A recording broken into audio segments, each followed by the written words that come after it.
In the annals of Sherlock Holmes' illustrious career, few cases blended the inexplicable with the sinister as deftly as the affair of the Backward River. Set in the misty autumn of 1891, this tale unfolds in the remote village of Eldermore, where a river defies nature by flowing backward, sparking whispers of the supernatural.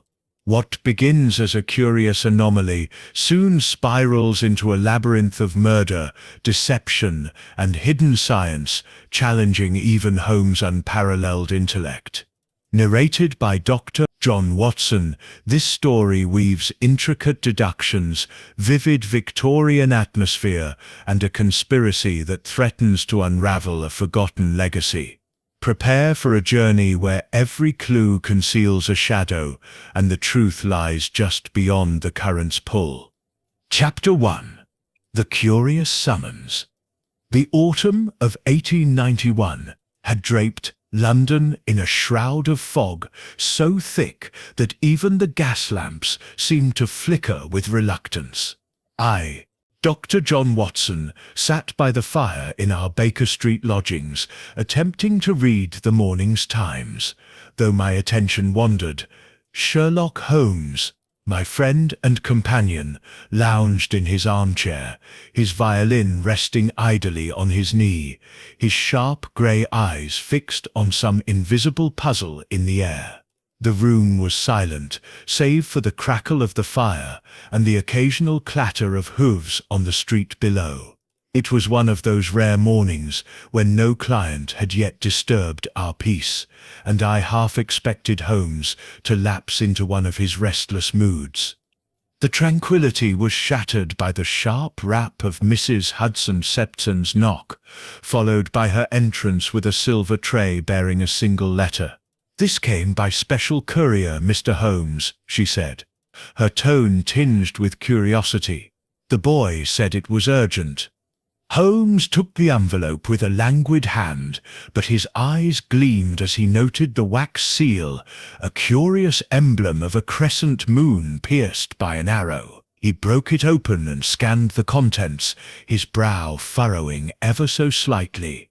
Without a word, he passed the letter to me. It was written in a hurried, almost frantic hand. "Mr. Sherlock Holmes, I implore your immediate assistance in a matter of utmost gravity. In the village of Eldermore, some 60 miles north of London, an extraordinary phenomenon has occurred. The River Elder, which has flowed eastward for centuries, now runs backward, defying all natural law. This anomaly coincides with the disappearance of Mr. Josiah Crane, our chief engineer, and whispers of foul play abound. The villagers are gripped by fear, and I, as magistrate, am at a loss. I beg you to come at once. Time is of the essence. Yours in desperation, Sir Henry Valence, Eldermore Hall." I looked up to find Holmes already on his feet. His lethargy vanished. "A river flowing backward, Watson," he said, a spark of excitement in his voice, "a phenomenon that defies physics, coupled with a missing man and hints of crime. This is no ordinary matter. Pack your bag. We leave for Eldermore within the hour." "But Holmes," I protested, "a river cannot simply reverse its course. It must be a mistake. Or perhaps a local legend, exaggerated by panic." "Exaggeration is the refuge of the unimaginative," he replied, already rifling through his papers for a map. "Nature does not bend without cause, and where there is cause, there is intent. This is no mere curiosity, Watson. It is a puzzle, and I intend to solve it." Within the hour, we were aboard a train bound for the northern countryside, the clatter of wheels and the whistle of steam punctuating our journey. Holmes sat opposite me, his long fingers steepled, his mind clearly racing through possibilities I could scarcely fathom. I ventured to ask what he made of the letter, but he waved a hand dismissively. "Speculation without data is a cardinal sin, Watson. Sir Henry Sitt's letter is suggestive, but it lacks precision. The river Sitt's reversal, the engineer Sitt's disappearance, these are symptoms, not the disease. We must observe the facts in situ. The journey was long, and as the urban sprawl of London gave way to rolling hills and dense woodlands, I found myself pondering the strangeness of our errand. A river flowing backward, it seemed the stuff of fairy tales, yet Holmes' eagerness suggested there was more to this than superstition. By dusk we alighted at a small windswept station where a carriage awaited to take us to Eldermoor. The village was a cluster of stone cottages nestled in a valley bisected by the River Eld, which shimmered faintly under the fading light. As we approached, I caught my first glimpse of the phenomenon that had summoned us. The river, which should have flowed toward the distant sea, moved in the opposite direction, its waters rippling westward with an eerie, unnatural grace. Even Holmes paused, his sharp eyes narrowing as he studied the current. "Remarkable," he murmured, "a defiance of gravity and geography. This is no illusion, Watson." We were met at Eldermoor Hall by Sir Henry Valance, a stout man in his 50s with a florid face and anxious eyes. He ushered us into a grand but draughty drawing-room where a fire roared in vain against the autumn chill. "Thank God you've come, Mr. Holmes," he said, wringing his hands. "The village is in chaos. The river's reversal began 3 days ago, and Josiah Crane vanished the very same night. He was last seen near the riverbank, inspecting the old mill. Some say it's a curse, others suspect murder." Holmes leaned forward, his voice calm but commanding.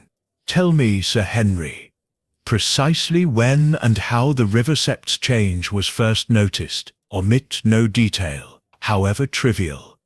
Sir Henry recounted how, on the morning of October 12th, fishermen had reported the river's flow reversing overnight. By noon the entire village was abuzz, and Crane, the engineer responsible for maintaining the local waterways, had gone to investigate. He had not returned. Searches along the riverbank revealed only his hat, found near a crumbling stone bridge, stained with what appeared to be blood. "Blood, you say?" Holmes interjected, his eyes gleaming. "Has it been examined?" "Not yet," Sir Henry admitted. "We'd have sent for a chemist from York, but he sets delayed." Holmes rose abruptly. "Then we shall begin at once. Watson, bring your revolver. Sir Henry, prepare a lantern. The riverbank awaits us." As we stepped into the gathering dusk, the air thick with mist and the distant murmur of the backward-flowing river, I felt a chill that had little to do with the weather. Holmes strode ahead, his silhouette sharp against the fading light, already lost in the labyrinth of his thoughts. This was no ordinary case, and I sensed that the mystery of the backward river would test even his formidable powers. "What did you think of the strange phenomenon of the backward river? Have you ever encountered a mystery in your own town or city that left you puzzled? Share your location and your thoughts in the comments below, and don't forget to subscribe to our channel for the next thrilling chapter of Sherlock Holmes's adventure. Stay tuned to unravel the secrets of Eldermoor. Chapter 2: Journey to the Countryside. The carriage rattled along the uneven road, its wheels crunching over gravel as the twilight deepened into night. Sherlock Holmes and I, Dr. John Watson, were bound for the village of Eldermoor, summoned by the peculiar case of the River Elder's unnatural reversal. The air was heavy with the scent of damp earth and pine, and the occasional hoot of an owl punctuated the silence. Holmes sat beside me, his profile illuminated faintly by the carriage lantern, his eyes fixed on the dark horizon, as if he could already see the puzzle awaiting us. I ventured to break the silence. "Holmes, what do you make of this backward river? Could it be some trick of the landscape, a natural anomaly we seem yet to understand? He turned to me, his expression one of mild impatience. Nature, Watson, is governed by laws, not whims. A river does not reverse its course without a cause, be it geological, mechanical, or human. Our task is to find that cause, not to speculate on impossibilities. The carriage slowed as we entered Eldermore, a quaint but sombre village nestled in a valley shadowed by ancient oaks. The cottages, built of weathered stone, seemed to huddle together as if guarding secrets. The River Elder, the source of our investigation, wound through the heart of the village, its waters glinting under the moon. Even from the carriage, I could see the unnatural flow westward against all expectation, its current steady and deliberate. Our driver, a taciturn man named Giles, pointed toward a grand manor house on a hill overlooking the village. "That's Eldermore Hall, sirs," he said, his voice low. "Sir Henry'll be waiting. Mind you, folks here are uneasy. They say the river's cursed, and Josiah Crane's vanishing ain't helped." Holmes dismissed the notion with a wave of his hand. "Curses are the inventions of idle minds, Giles. But tell me, what sort of man was Crane?" Giles hesitated, his eyes darting to the river. "A clever sort, sir. Engineer for the county, always poking about the mill and the river locks. Quiet, kept to himself, but he knew the Elder better than anyone.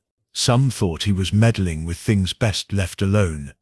Holmes' set lips twitched in what might have been a smile. "Meddling, you say? Interesting." We arrived at Eldermore Hall, an imposing structure of ivy-clad stone, its windows glowing like watchful eyes. Sir Henry Vallance greeted us at the door, his face etched with worry. He led us through a cavernous hall, adorned with ancestral portraits, their stern gazes seeming to follow our steps, and into a study warmed by a roaring fire. A tray of tea and sandwiches awaited, but Holmes ignored it, his attention fixed on a large map of the village spread across a table. "Show me the river's course," Holmes said, his voice crisp. Sir Henry traced the Elder's path on the map, from its source in the northern hills to its usual outlet in the eastern marshes.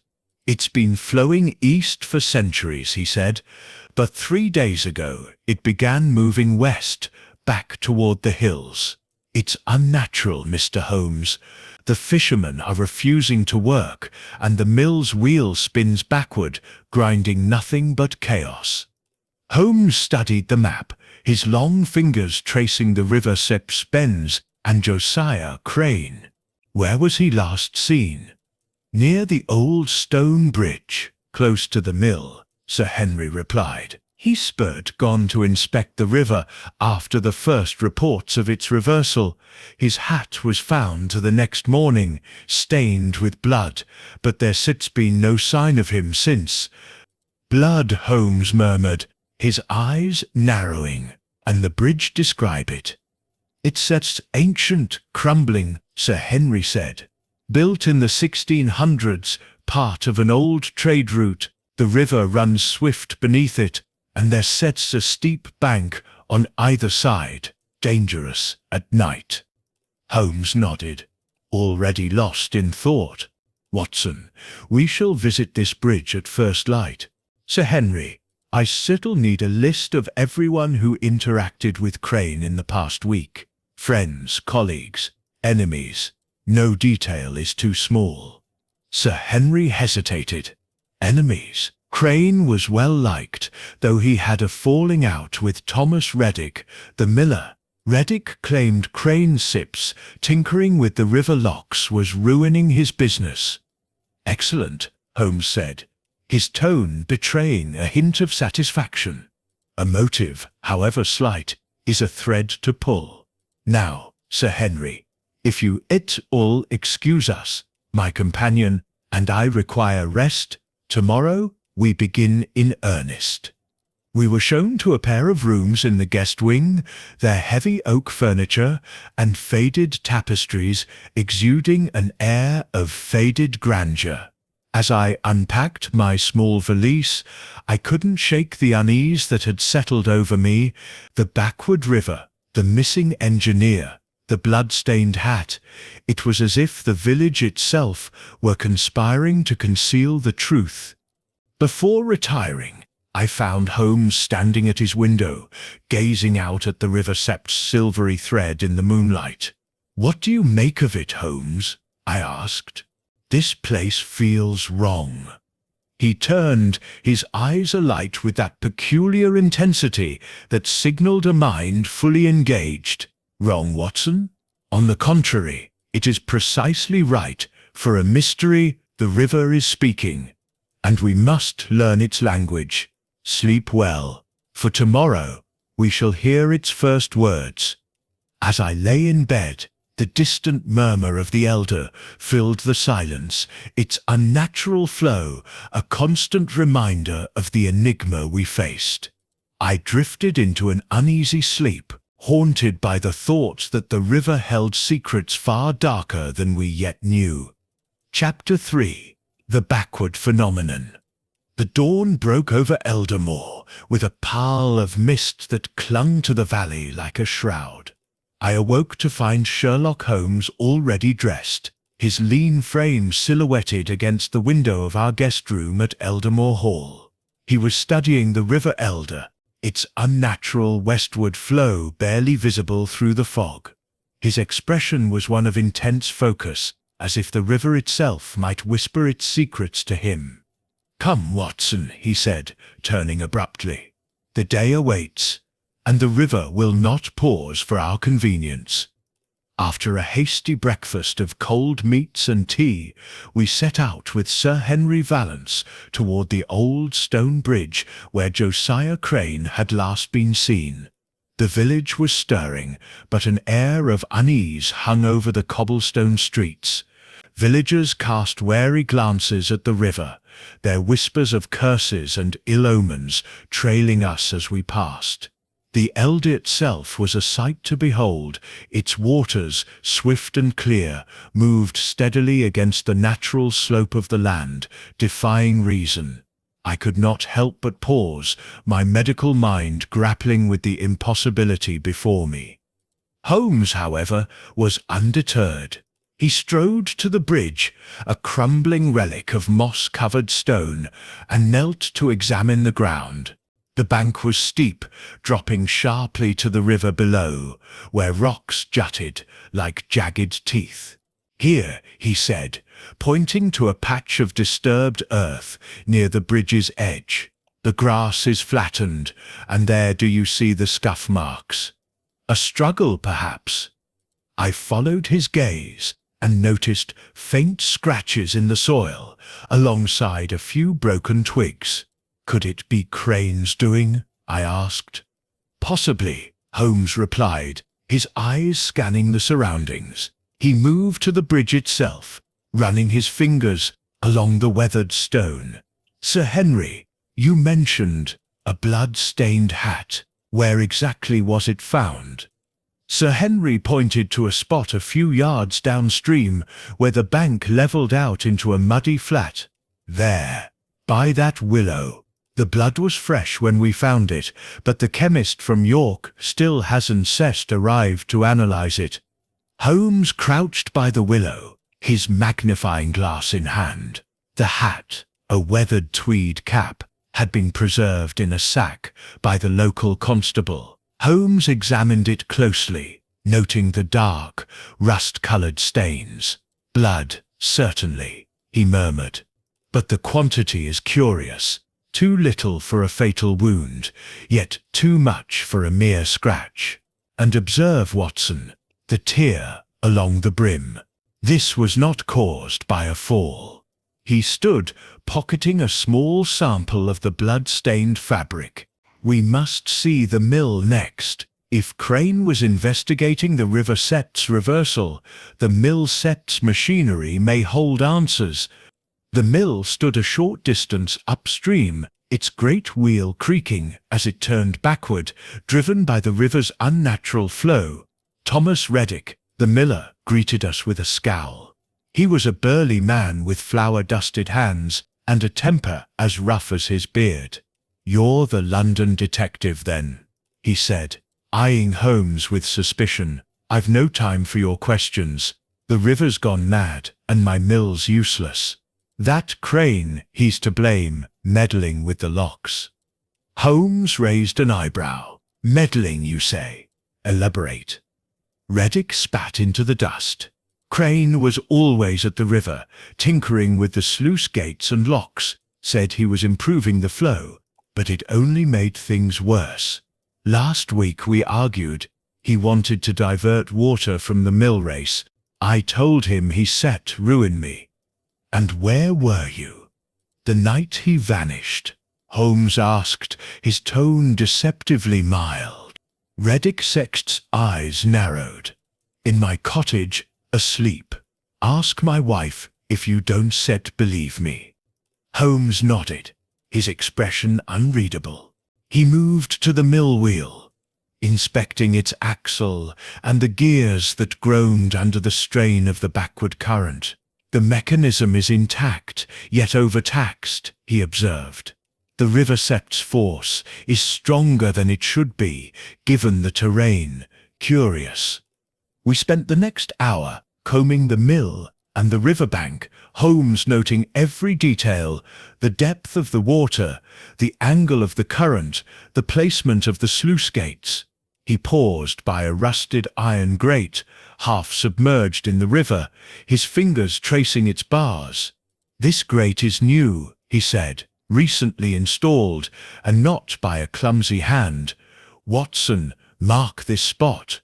As we returned to the bridge, the mist began to lift, revealing the full extent of the elder's strange behavior. The river's surface rippled with an almost hypnotic rhythm, its westward flow unrelenting. I caught Holmes staring at it, his mind clearly racing. "What could cause such a thing, Holmes?" I asked. "A dam, perhaps? Or some underground spring?" He shook his head. "A dam would halt the flow, not reverse it. A spring might alter the current, but not with this precision. No, Watson, this is no natural accident. Someone has engineered this phenomenon, and I suspect Josiah Crane knew how."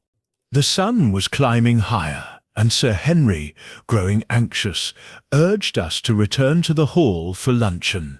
But Holmes was reluctant to leave the riverbank. "One moment," he said, kneeling once more by the bridge. From the mud, he extracted a small, glinting object, a brass cog, no larger than a shilling, its edges worn but intricately designed. "What is it?" I asked. Holmes held it to the light, his eyes gleaming. "A piece of a larger machine, Watson, and I wager a clue to the heart of this mystery. Come, we have much to do." As we made our way back to Eldermore Hall, the weight of the case settled over me. The backward river, the missing engineer, the blood-stained hat, and now this strange cog, all pointed to a puzzle far more complex than I had imagined. Holmes, however, seemed invigorated, his mind already weaving the threads of evidence into a pattern only he could see. Chapter 4. The Vanished Engineer. The morning sun had burned away the last of the mist, casting a pale light over Eldermore as Sherlock Holmes and I returned to the village to pursue the trail of Josiah Crane, the missing engineer. The River Eld continued its defiant westward flow, a silent challenge to reason that seemed to mock our every step. Holmes, however, was undeterred, his mind sharpened by the brass cog he had found by the bridge, a clue he deemed significant, though its purpose remained obscure. We began our inquiries at the village inn, a low-beamed establishment called the Crooked Anchor, where locals gathered to trade gossip and ale. The interior was dim, smelling of wood smoke and stale beer, and the patrons fell silent as we entered, their eyes wary. Holmes, with his usual disregard for social niceties, approached the bar where a wiry innkeeper, a man named Amos Finch, polished glasses with a rag. "Mr. Finch," Holmes began, his voice smooth but authoritative, "we are investigating the disappearance of Josiah Crane. What can you tell us of his habits, his associates, and his demeanour in the days before he vanished?"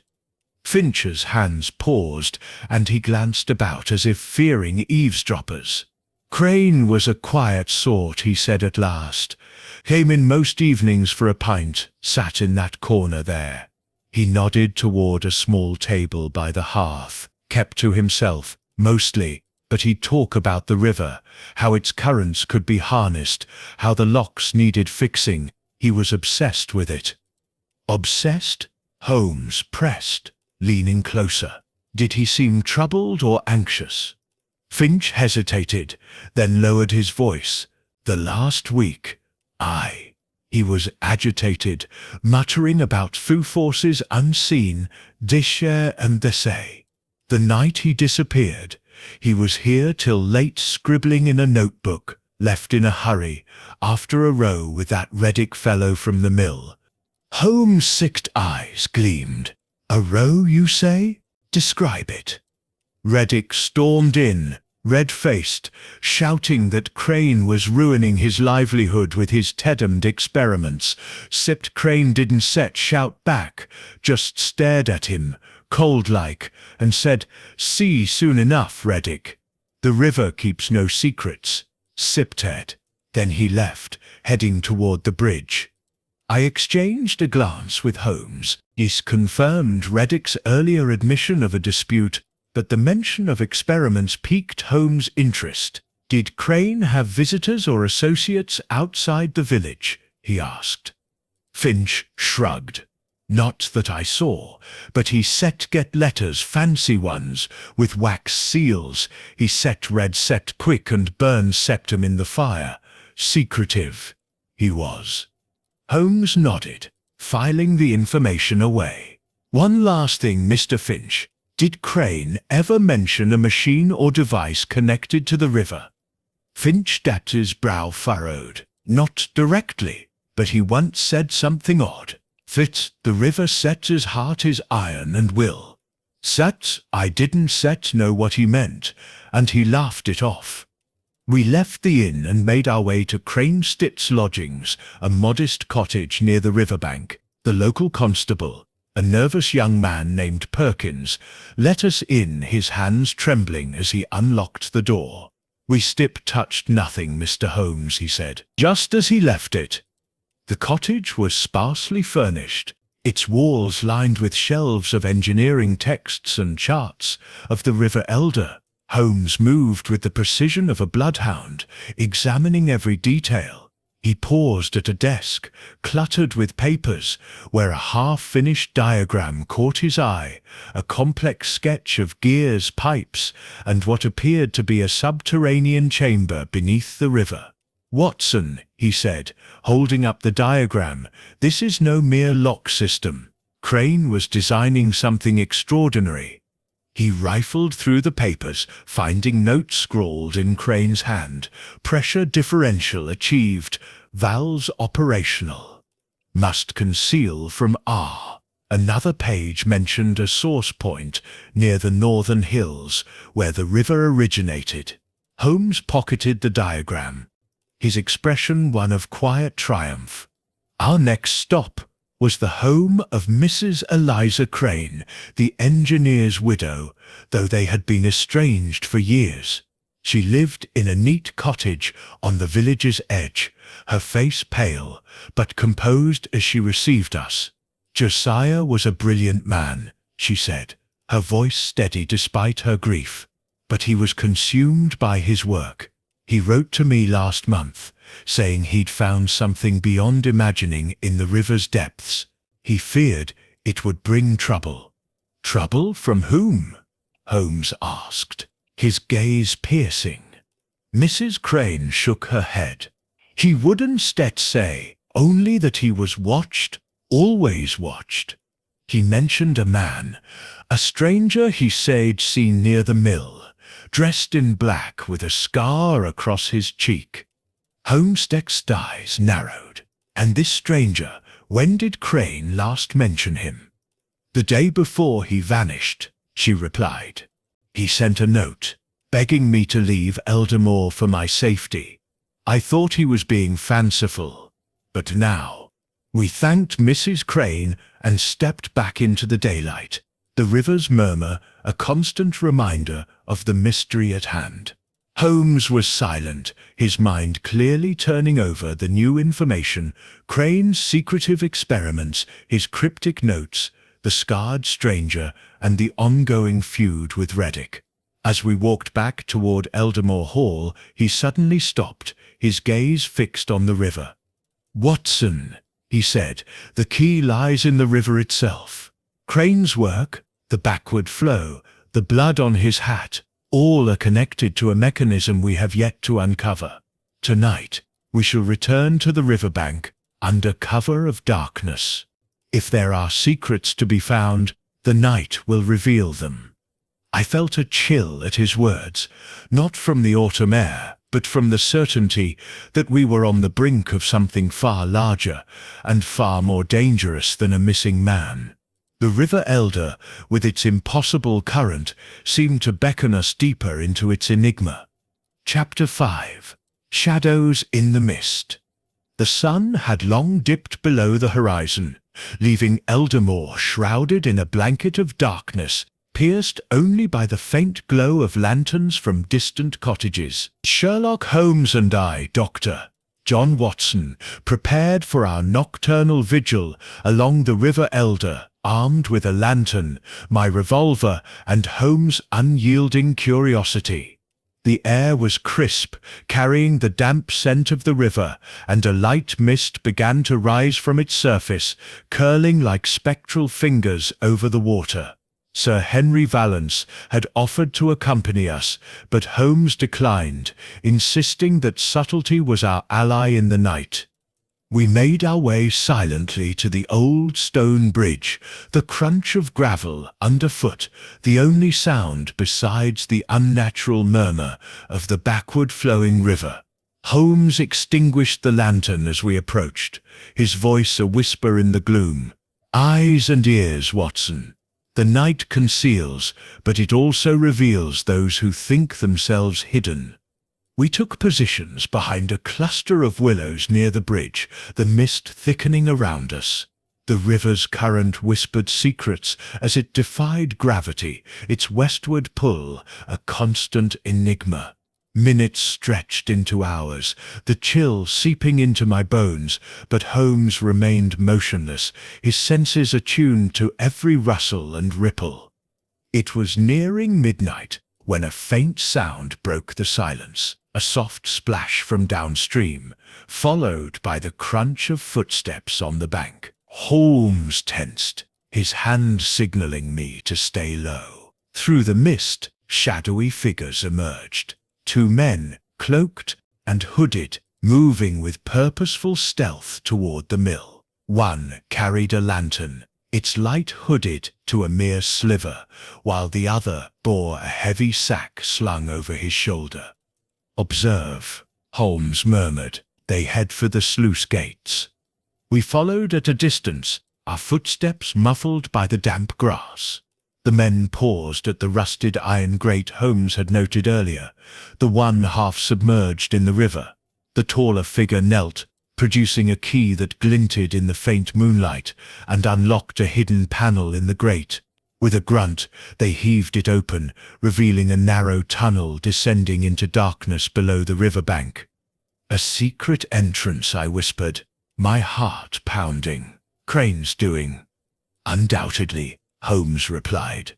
"And these interlopers know of it." The men slipped into the tunnel, closing the panel behind them.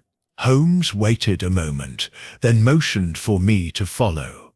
We approached the grate, and Holmes examined the lock, a modern mechanism recently oiled. "No time to pick it," he said softly. "But see here, Watson, the panel is not fully latched, careless." With a gentle push, the panel swung open, revealing steep stone steps slick with moisture. The air within was dank, laced with the metallic tang of machinery. We descended cautiously, the sound of the men's voices echoing faintly ahead. The tunnel leveled out into a narrow passageway, its walls reinforced with iron beams, and the distant hum of gears grew louder. We crept forward, the mist from above seeping in through cracks, creating an ethereal haze. Suddenly, the voices sharpened, the valves holding, but the pressures building. "If we don't adjust it soon, the whole thing'll burst." The second voice, gruffer. "Crane should have finished this fool, got himself caught snooping too deep. Hand me the wrench." Holmes and I pressed against the wall. As the men came into view, around a bend, they were in a small chamber, illuminated by their lantern, tinkering with a complex array of pipes and valves protruding from the floor. The sack lay open, revealing tools and what appeared to be spare parts, gears similar to the brass cog Holmes had found. One man, the taller one, had a scar across his cheek, matching Mrs. Crane's description of the stranger. The other was stocky, his face hidden, but his hands bore the calluses of a labourer. They worked in tense silence, adjusting a large valve that hissed with released pressure. The river's hum shifted subtly, as if responding to their manipulations. Holmes' eyes narrowed. "They're maintaining the mechanism," he whispered. "This is the heart of the reversal. A hydraulic system, perhaps, diverting underground flows." Before I could respond, a loose stone shifted under my foot, clattering loudly in the confined space. The men froze, then spun toward us. "Who's there?" The scarred man barked, drawing a pistol from his cloak. Holmes stepped forward boldly, his own hands raised, but his voice steady. "Gentlemen, your clandestine activities have drawn unwelcome attention. I am Sherlock Holmes, and this is Dr. Watson. Explain yourselves, or face the consequences." The scarred man sneered, his pistol trained on us. "Holmes, the meddler from London. You've stuck your nose where it don't belong. This ain't your concern." "On the contrary," Holmes replied coolly, "the disappearance of Josiah Crane and the river's anomaly make it very much my concern. You knew Crane, worked with him perhaps, and now you tamper with his creation." The stocky man glanced nervously at his companion. "We can't let him leave, Victor. They'll ruin everything." Victor, the scarred man, hesitated, his eyes flicking to the valve.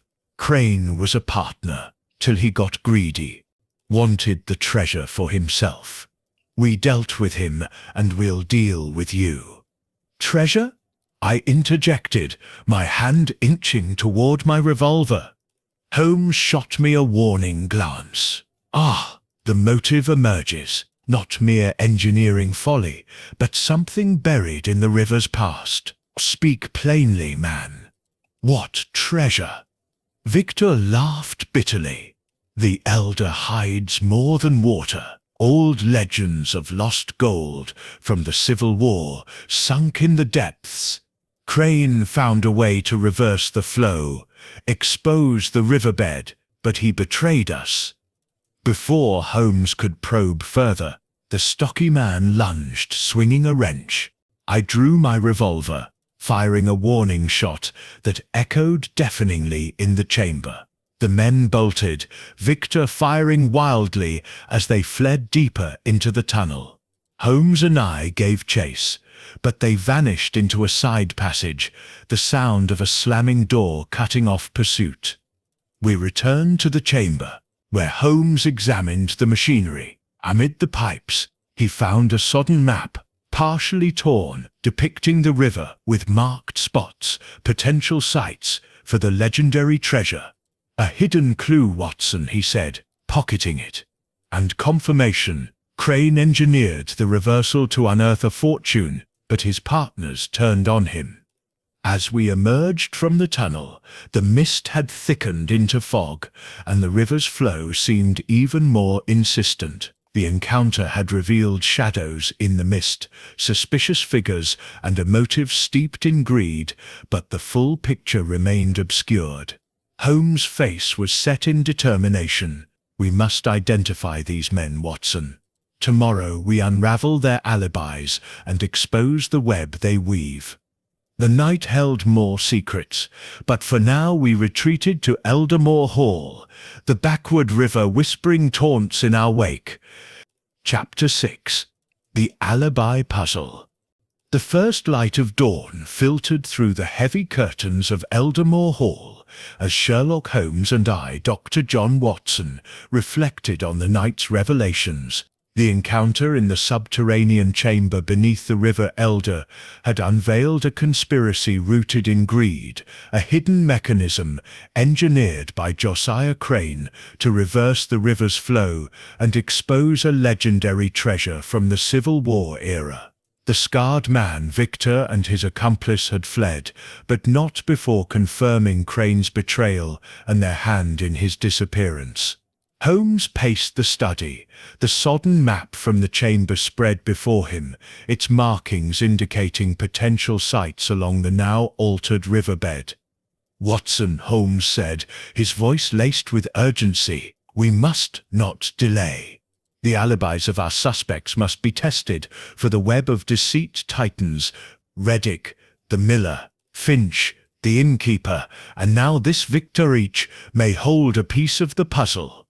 Sir Henry Valance joined us, his face drawn from a sleepless night. "Mr. Holmes, the constable reports no sign of intruders near the mill. Are you certain of what you saw?" "Certain as the river's unnatural current," Holmes replied, "but proof lies in interrogation. Summon Thomas Reddick and Amos Finch. We shall begin with them." By mid-morning, the study had transformed into an impromptu courtroom.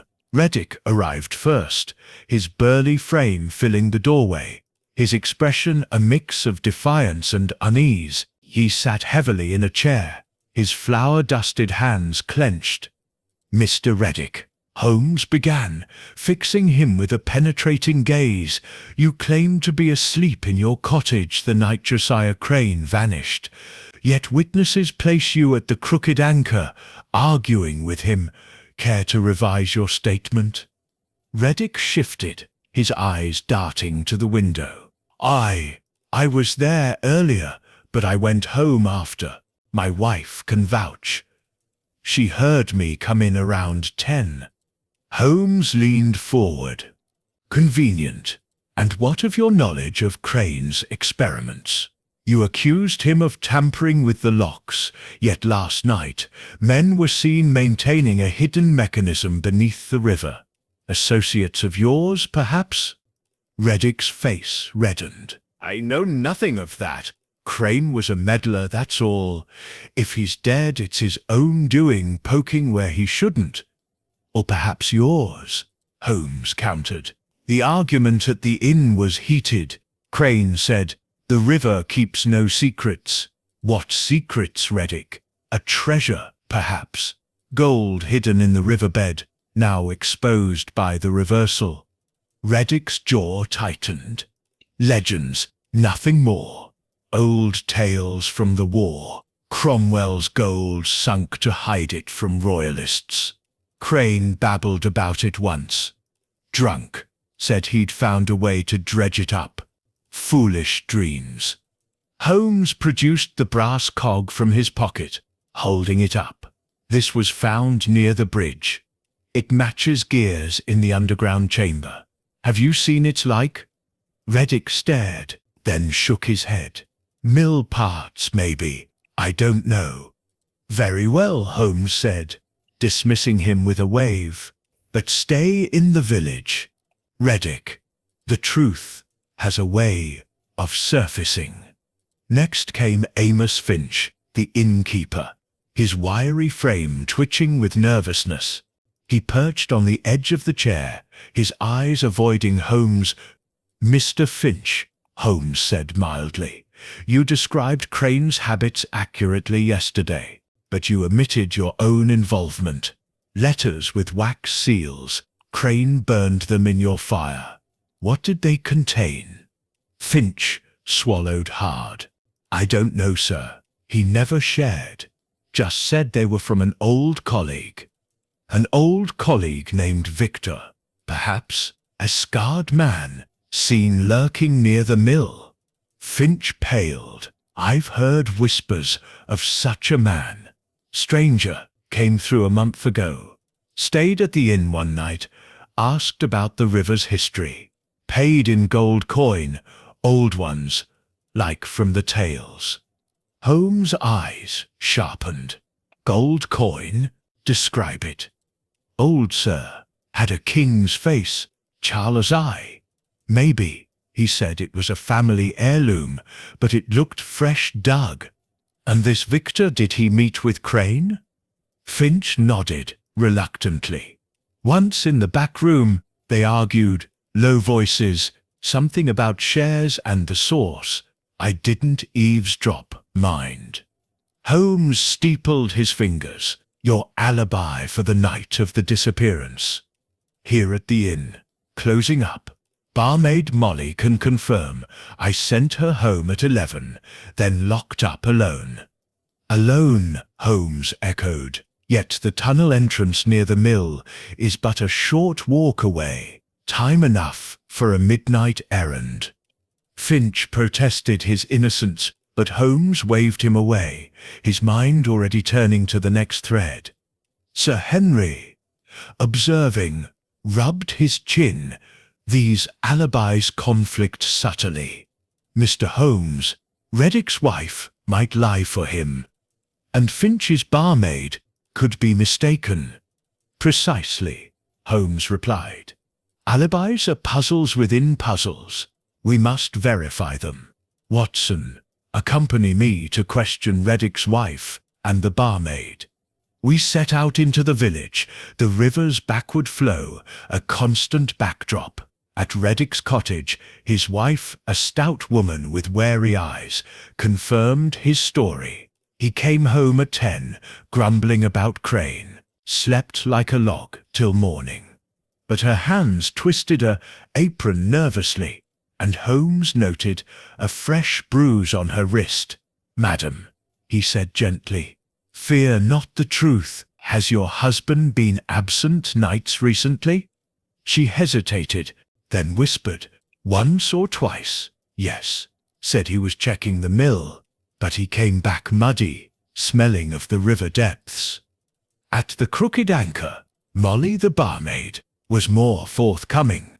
Mr. Finch sent me home at 11, right enough, but I saw him slip out the back door, not 5 minutes later, heading toward the river. Thought it odd, but he's the boss. Holmes nodded, piecing the fragments together. Finch lied about staying in, and Reddick's excursions suggest involvement. As we returned to the hall, Holmes paused by the riverbank, staring at the map from the chamber. The marked sites, Watson Dry Riverbed, exposed by the reversal. We must investigate one tonight. But first, track down Victor. His scar makes him memorable. Word from the constable came that afternoon. A scarred stranger had been spotted in a nearby tavern York Way. Fled when questioned, Perkins reported. But he dropped this. He handed Holmes a crumpled note. Meet at the source. Adjust valves. Treasure awaits. Rev for Reddick? I suggested. Or another, Holmes mused. The puzzle deepens. Alibis crumble, motives align, greed for lost gold. Crane discovered the treasure's location, built the mechanism to reveal it, but his partners sought to cut him out. The day waned, and as evening fell, Holmes' determination grew. Tonight, Watson, we pursue the source, the northern hills where the river begins. There, the final pieces may fall into place. I felt the weight of the revolver in my pocket, sensing the danger ahead. The alibis had unraveled, exposing lies and half-truths, but the full conspiracy remained shadowed, like the mist over the Eld. Chapter 7. Echoes from the Past. The afternoon sun cast long shadows over Elder Moor as Sherlock Holmes and I, Dr. John Watson, prepared to delve deeper into the enigma of the River Elder. The alibis of Reddick and Finch had begun to fray like old rope, revealing threads of deception tied to a legendary treasure, gold from the English Civil War, purportedly sunk in the river to evade capture. The note dropped by the fleeing victor, with its cryptic R signature, hinted at a collaborator, and Holmes was convinced that the key to unraveling the conspiracy lay in the river's storied past. "We must consult the archives," Holmes declared as we sat in the study of Eldermore Hall, surrounded by maps and notes. "Legends are often rooted in fact, Watson.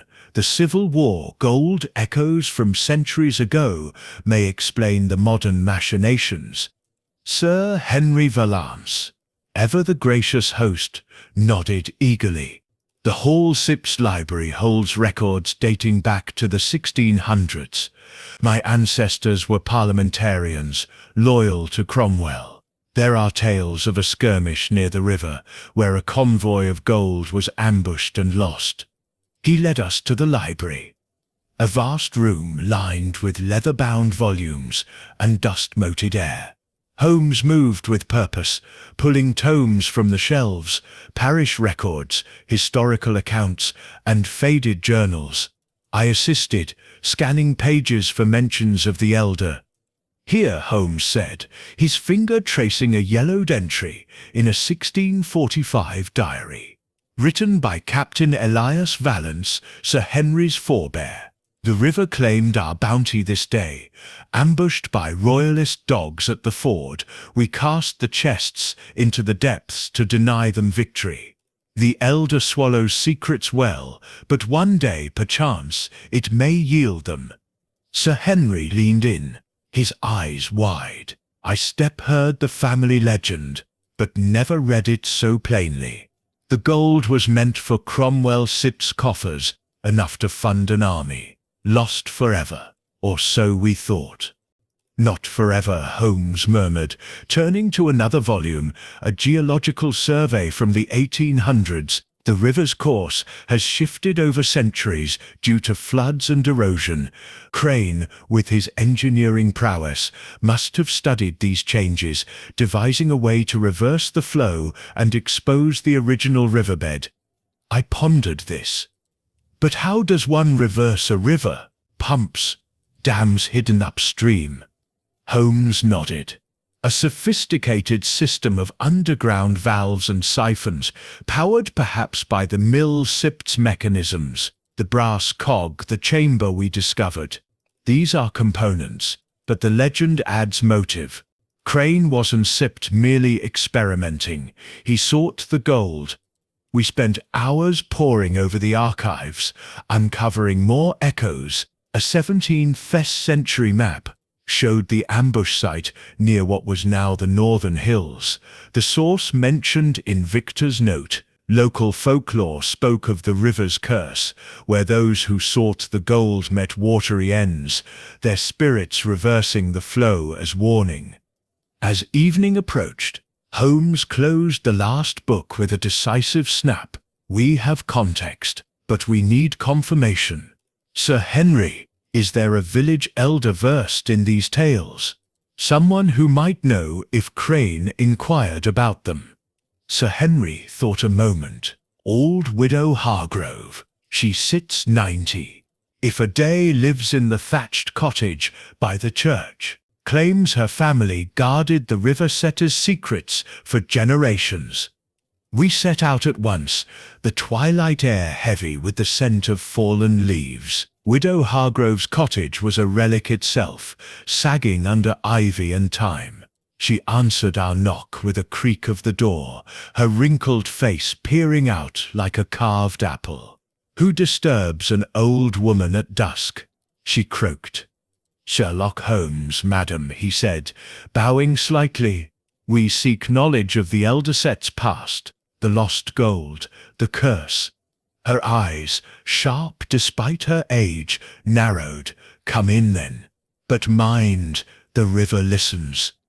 The interior was dim, lit by a single candle, cluttered with herbs and curios.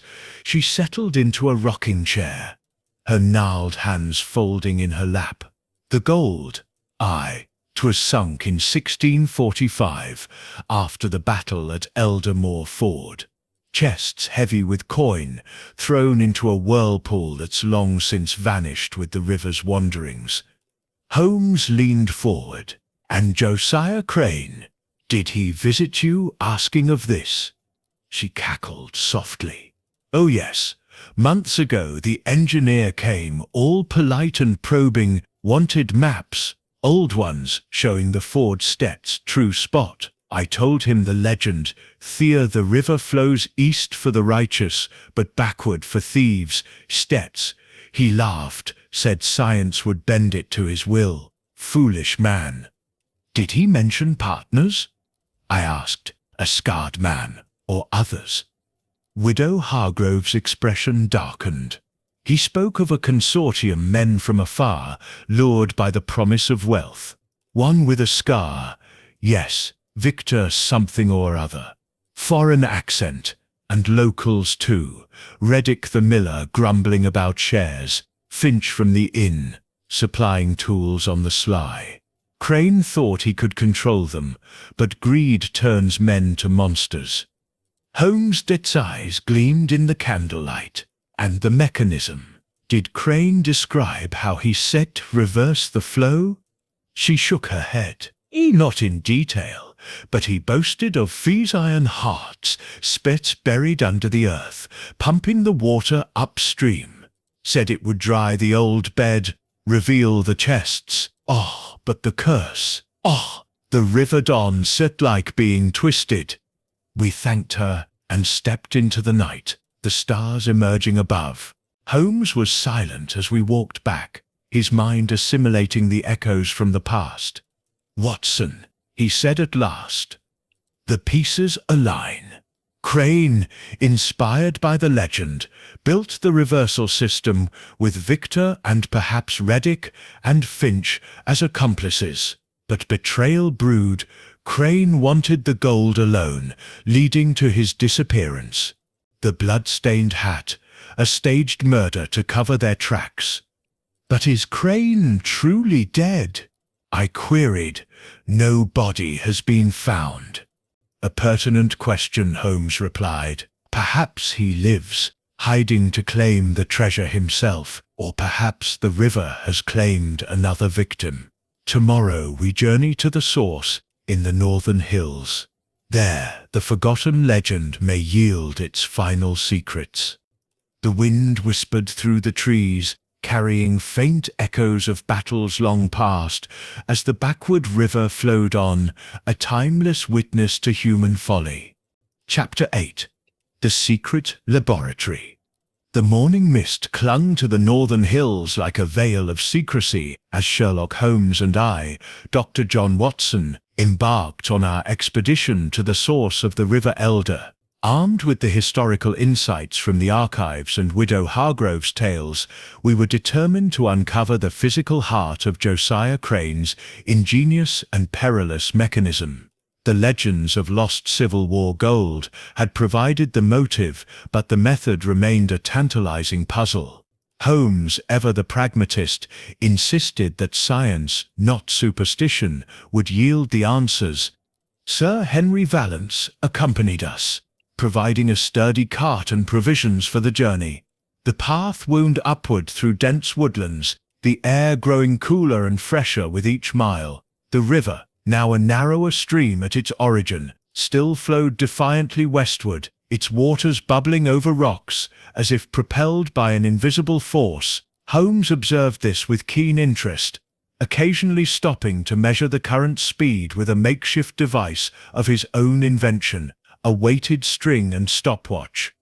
"Note the acceleration, Watson," he said, his voice cutting through the rustle of leaves. "The reversal intensifies nearer the source. Crane's system must originate here, drawing water upstream through subterranean channels." After several hours, we reached a plateau where the river emerged from a rocky spring, surrounded by overgrown ruins, remnants of an ancient mill or fort, perhaps tied to the Civil War skirmish. Sir Henry pointed to a cluster of boulders. "This is the old ford site from the legends. The whirlpool where the gold was sunk would have been just below." Holmes scanned the terrain, his eyes alight with deduction. "And Crane rediscovered it. Look there, a faint trail, recently trodden, leading into the underbrush." We followed the path, pushing through thorny brambles, until it ended at a sheer cliff face, camouflaged by vines. Holmes parted the foliage, revealing a concealed door of weathered wood, reinforced with iron bands. A modern lock gleamed incongruously against the aged timber. "Crane's handiwork," Holmes murmured, producing his lockpicks. With deft movements, he coaxed the mechanism open, and the door swung inward on oiled hinges, exhaling a breath of stale, metallic air. We descended a steep staircase carved into the rock, our lanterns casting flickering shadows on damp walls. The passage narrowed, echoing with the distant hum of machinery, a rhythmic pulsing that grew louder with each step. At last, we emerged into a vast underground chamber, a secret laboratory that defied imagination. The room was a marvel of Victorian ingenuity gone awry, workbenches cluttered with blueprints, vials of chemicals, and intricate models of hydraulic systems. In the center stood a massive apparatus, a tangle of pipes, valves, and gears powered by a steam engine, its boiler glowing faintly. The machine connected to a series of tunnels that vanished into the earth, presumably linking to the river above. Gauges trembled, indicating immense pressure, and the air hummed with the vibration of water being forcibly redirected. "Behold Crane's masterpiece," Holmes said, his voice echoing off the stone. "A siphon pump hybrid, diverting underground aquifers to reverse the surface flow. By creating a vacuum and leveraging natural gradients, he forces the river backward, exposing the lower beds downstream." I marveled at the complexity, my medical training offering little insight into such engineering feats. "But to what end, Holmes? Just for the gold?" "Primarily, yes," he replied, examining a blueprint on the bench. It depicted the river's altered course, with annotations marking treasure locher, spots where the dried bed might reveal the sunken chests. But Crane was ambitious. These notes suggest experiments in perpetual motion, harnessing the river's energy for unlimited power, a blend of greed and genius. Sir Henry wandered to a side alcove, his face paling. "Mr. Holmes, over here, blood."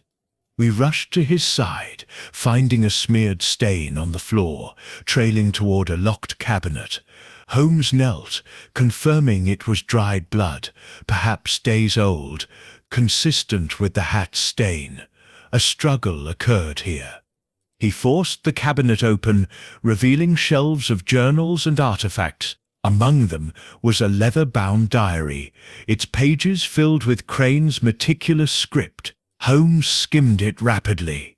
"Listen to this, Watson. Victor grows impatient, demands a larger share. Reddick threatens exposure, unless I include him fully. Finch supplies the parts but spies for them. I must proceed alone. The gold will fund my greater works. And later, betrayed. They ambushed me in the lab. I fought, but the wound, I flee to the shadows. So Crane escaped, I asked, glancing around the chamber. Possibly, Holmes said. No body, only blood. He may be hiding, wounded, waiting to strike back. Further inspection yielded more clues: a torn cloak bearing a scar-like rip, likely Victor's, a wrench matching those from the mill, implicating Reddick, and a receipt from the Crooked Anchor for special tools, signed by Finch. The web of conspiracy tightened. Suddenly, the machine shuddered, a valve hissing as pressure built.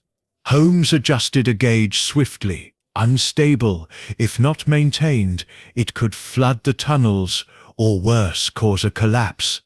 As we prepared to leave, a faint noise echoed from one of the side tunnels, a scraping like boots on stone.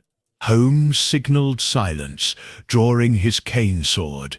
We crept toward the sound, lanterns low. In a smaller antechamber we found a makeshift bed and bandages stained with fresh blood. Nearby, a figure huddled in the shadows, Josiah Crane himself, pale and feverish, his arm bound in a sling. "Crane!" I exclaimed, rushing forward as a doctor. "You're alive!" He looked up, eyes wild. "Who? Holmes? Thank God! They tried to kill me. Victor and the others. I built this for the gold, yes, but they wanted it all. I hid here, tending the machine to keep the flow reversed, exposing the treasure bit by bit. But they're coming back, to finish me, and claim it." Holmes knelt beside him. "Tell us everything. The consortium, who leads it?" Crane coughed weakly. "Victor is the enforcer, foreign mercenary. Reddick handles the mechanics, Finch the supplies. But there's a mastermind, someone higher, pulling strings from afar. I never met him, only letters with the crescent seal." Sir Henry gasped. "The seal from my summons letter. But I didn't." Before Crane could respond, a shot rang out from the entrance tunnel, echoing like thunder. We spun to see shadows advancing, Victor and Reddick, pistols drawn. "Too late, Holmes," Victor snarled. "The lab's ours now, and the gold." The secret laboratory, once a sanctuary of invention, had become a battleground, its bizarre experiments witness to the unfolding drama. Holmes' eyes met mine, a silent command: "Prepare for the pursuit." Chapter 9. A treacherous pursuit. The echo of the gunshot still reverberated through the underground laboratory as Sherlock Holmes, Sir Henry Vallance, and I, Dr. John Watson, faced the advancing figures of Victor and Thomas Reddick. Their silhouettes loomed in the dim light of the tunnel, pistols glinting with malicious intent. Josiah Crane, wounded and barely conscious beside us, gasped, "They've come to finish it. The gold, the machine." His voice trailed off, his strength fading. Holmes, with his characteristic calm under pressure, whispered, "Watson, guard Crane." Sir Henry to my side. "We must outmaneuver them." His cane sword gleamed as he drew it, its slender blade a stark contrast to the firearms of our adversaries. Victor's sex, scarred face, twisted into a sneer. "You set too late, Holmes. The treasure set's ours, and this lab's sex, the key. Step aside, or join Crane in the river sex depths." Holmes' sixth eyes flicked to the machinery behind us, its valves hissing with pent-up pressure. "A bold claim, Victor, but your partner Sit's bloodlust betrays a lack of finesse. Tell me, who pulls your strings?" "The crescent seal," Whose mark is it? Reddick growled, stepping forward. Enough talk. We end this now. He raised his pistol, but Holmes was faster, hurling a wrench from the workbench at Reddick's hand. The weapon clattered to the stone floor, and chaos erupted. I drew my revolver, shielding Crane as Victor fired again, the bullet ricocheting off a pipe with a deafening clang.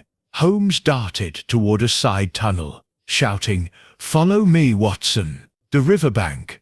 Sir Henry hesitated, then scooped up Crane's limp form, staggering after us as we fled into the darkness.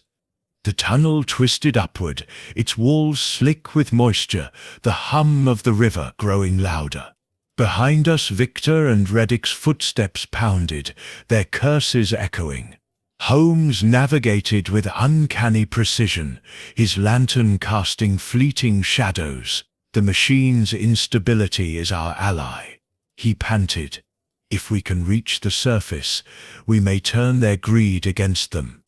We emerged onto the riverbank near the northern hills, the Elder's backward flow shimmering under the moonlight. The air was thick with mist, obscuring our pursuers, but also cloaking our escape. Holmes paused, scanning the terrain. There, he pointed to a narrow path along the bank, leading to a cluster of boulders overlooking the spring. We make our stand there, high ground. Sir Henry, panting under Crane-Sipt's weight, set the engineer down behind a boulder. I checked Crane-Sipt's pulse, weak but steady. "He needs a doctor, Holmes," I said, binding his wound with my handkerchief. "He won't Sipt last long without proper care." "Then we end this quickly," Holmes replied, his eyes scanning the mist. He plucked a small vial from his pocket, a chemical concoction from the lab, and poured it onto the ground, where it hissed and released a faint, acrid smoke. "A distraction, Watson. Stay low." Victor and Reddick emerged from the tunnel, their lanterns cutting through the fog. Victor's voice rang out. "No more running, Holmes. The goal's too close." They advanced cautiously, unaware of our position. Holmes whispered, "On my signal, fire a shot, aim high." He crept forward, silent as a spectre, and tossed a stone into the river. The splash drew their attention, and as they turned, Holmes signaled. I fired into the air, the report startling them. In the confusion, Holmes lunged, knocking Victor's pistol away with his cane sword. Reddick swung wildly, but Sir Henry, summoning unexpected courage, tackled him to the ground.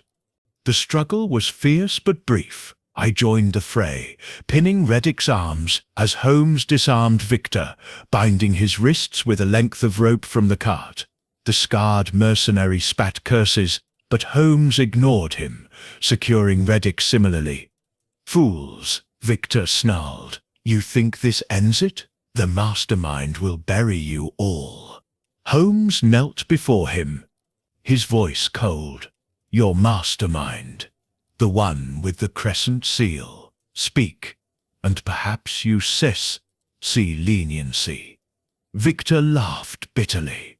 "You sit'll never touch him. He sits beyond your reach, pulling strings from London. Crane was a pawn, like us." Holmes stood, his expression unreadable. "We shall see." He turned to me. "Watson, tend to Crane. Sir Henry, summon the constable. These two will face justice." As Sir Henry ran for help, I stabilized Crane, using supplies from the cart to clean his wound, a shallow gash, likely from a knife, not fatal, but infected. He stirred, muttering, "The source, the final valve, done set, let them open it." Holmes examined the river, its current surging stronger, as if the machine below strained under its own ambition. "The final valve," he mused. Crane-Sipt's notes mentioned a master control at the source. If opened fully, it could flood the valley, or expose the treasure entirely. The constable arrived with villagers, who took Victor and Reddick into custody. Holmes, however, was already moving toward the spring, his lantern illuminating a hidden grate among the rocks. "Watson, help me," he called. Together we pried it open, revealing a narrow shaft descending to another chamber. Inside, a single massive valve gleamed, connected to pipes that thrummed with pressure. A brass plaque bore Crane's initials and the crescent seal, a taunting signature. Holmes studied it, his fingers tracing the mechanism. "This controls the entire system. If Crane's partners plan to open it, they risk to catastrophe for the gold." I glanced at Crane, now resting in the cart under Sir Henry Sipt's watch. "What now, Holmes?" "The treasure Sipt's still hidden, and this mastermind Sipt remains at large." Holmes' test eyes gleamed in the lantern light. "We Steph caught the pawns, Watson, but the king eludes us. Tomorrow, we return to the village and unravel the alibis further. Finch remains a question mark, and the crescent seal points to a higher power." As we secured the valve and emerged into the night, the river's flow seemed to mock us, its secrets only partially revealed. The pursuit had been treacherous, but the true danger, the mastermind behind the conspiracy, still lurked in the shadows, waiting to strike. Chapter 10. Betrayal Among Allies. The dawn broke over Elder Moor with a deceptive calm, the River Elder's unnatural westward flow gleaming like a silver scar across the valley. Sherlock Holmes and I, Dr. John Watson, returned to Eldermore Hall after the perilous chase in the northern hills, where we had captured Victor and Thomas Reddick, leaving Josiah Crane, wounded but alive, under the care of the village physician. The revelation of a hidden laboratory and a mastermind behind the crescent seal had deepened the mystery, but a new unease gnawed at me. The web of conspiracy was tightening, and I sensed that even those we trusted might conceal darker motives. Holmes, as ever, was a whirlwind of focus. In the hall study, he spread out Crane's diary, the sodden map from the underground chamber, and the brass cog, piecing together the fragments of evidence. Sir Henry Valance joined us, his face lined with exhaustion, but his resolve unbroken. "Holmes," he said, "Victor and Reddick are locked in the constable's cellar, but they're tight-lipped. What now?" Holmes' daxed eyes flicked to Sir Henry, a glint of suspicion in their depths. "Now, Sir Henry, we examine those closest to the case. Betrayal often hides in plain sight. Let us revisit Amos Finch, the innkeeper. His alibi wavers, and his role in supplying tools suggests deeper involvement." We made our way to the Crooked Anchor, the village inn, quiet in the early morning. Finch was sweeping the floor, his wiry frame tense as we entered. "Back again, Mr. Holmes," he said, his voice edged with unease. "Sep told you all I know." "Have you?" Holmes replied, his tone deceptively mild. "Your barmaid Molly saw you leave the inn shortly after 11 on the night Crane vanished, heading toward the river. Yet you claimed to be locked in all night. Care to explain?" Finch Dapt's broom stilled, his knuckles whitening. "Molly sits mistaken. I stepped out for air. Nothing more. The river sits a short walk, but I didn't go near the mill or bridge." Holmes stepped closer, his gaze unyielding. "And the tools you supplied? A receipt in Crane Sit's laboratory lists Sit special implement Sits from your inn, delivered to a man with a scarred face, Victor. You Sit are entangled in this, Finch, and lies will not shield you." Finch Sit's face paled, and he sank into a chair. "I didn't Sit mean no harm," he muttered. "Crane paid me to get tools, wrenches, gears, odd bits. said it was for the locks. Then Victor came, offering gold coins, old ones. I didn't sit ask questions. A man sit's got to live. Gold coins, Holmes mused, producing the torn cloak from the laboratory. Like this one, found in Victor Sit's possession. Civil War relics, perhaps, from the riverbed. Finch nodded reluctantly. Oh, He paid with one. said more was coming. Once the River Thames gave up its secrets. Sister, I didn't know about no murder, I swear. Humsist, expression hardened. Yet you knew of the mechanism, the treasure. Did you know Crane was betrayed? Ambushed in his own laboratory? Finch Dupp's eyes widened. Ambushed? No. I thought he set just run off. Victor said he set fled with the profits. A convenient tale, Holmes said, turning to me. Watson Finch is a cog in this machine, but not the driver. His fear suggests a higher authority, the mastermind with the crescent seal. We left Finch under the constable Sipt's watch and returned to the hall, where a troubling realization struck me. Holmes, I said, Sir Henry Sipt's letter summoning us bore that same crescent seal. Could he? Holmes nodded, his lips a thin line. A possibility I considered. His eagerness to assist, his access to the archives. It raises questions. Let us confront him. We found Sir Henry in the library, poring over the same historical records we'd examined. He looked up, startled, as Holmes entered with a measured stride. Sir Henry, Holmes began, your summons brought us here, sealed with a crescent moon pierced by an arrow. The same mark appears in Crane's notes, linked to a shadowy mastermind. Explain yourself. Sir Henry Sit's face drained of colour, his hands trembling as he set down a book. I assure you, Mr. Holmes, it's a coincidence. That seal is an old family crest used by the Valances for generations. I had no knowledge of its use elsewhere. Holmes produced the original letter, holding it up. A family crest, yet freshly pressed, the wax modern. And your intimate knowledge of the gold legend, your presence at every step of our inquiry. Too convenient, sir. Were you part of Crane's consortium? Did you fund his experiments, expecting a share of the treasure? Sir Henry rose, his voice shaking. How dare you? I called you here to solve a mystery, not to be accused. I knew of the legend, yes, but only as folklore. My seal Sipt's used by others must be a forgery. Holmes's eyes narrowed. Then why conceal Crane Sit's prior visits to this hall? His diary mentions meetings with you, discussing Doyle River Sit's potential.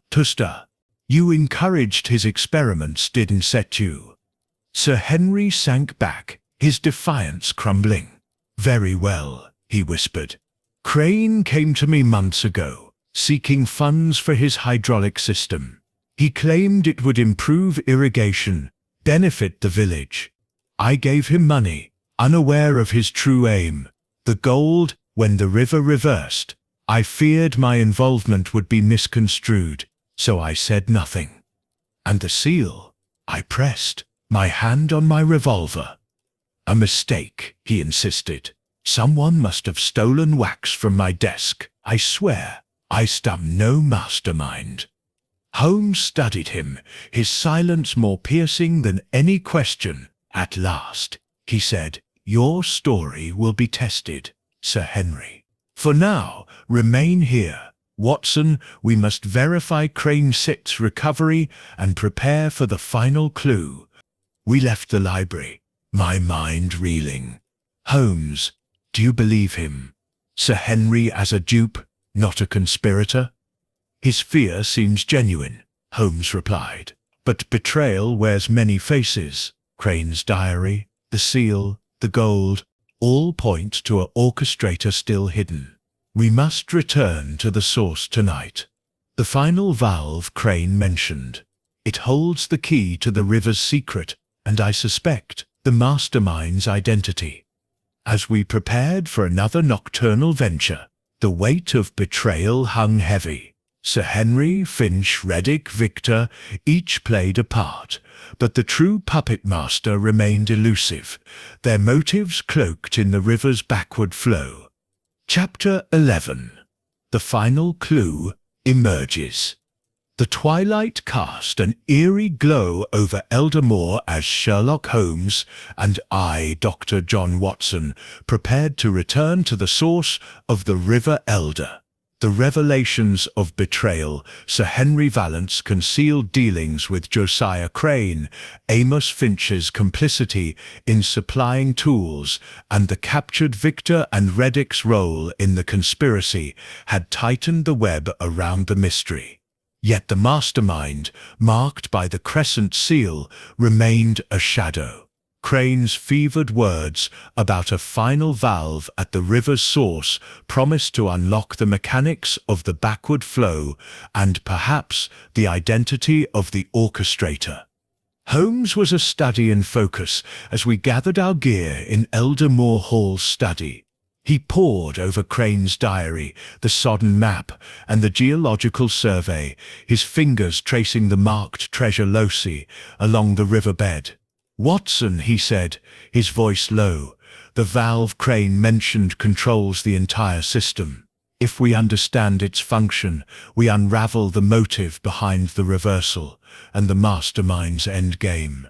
Sir Henry, under scrutiny for his role, insisted on joining us, claiming a desire to clear his name. Holmes permitted it, though his eyes never lost their wary glint. "Stay close, Sir Henry," he warned. "Any misstep will be noted." We set out under a starless sky, the air heavy with the scent of impending rain. The path to the northern hills was familiar now, the river's unnatural westward surge a constant companion. As we neared the spring, the hum of machinery grew louder, emanating from the hidden laboratory below. Holmes paused by the concealed door in the cliff face, checking the lock he'd previously picked. "Untouched since last night," he murmured. "Good." We descended into the underground chamber, the steam engine's glow casting flickering shadows across the pipes and gears.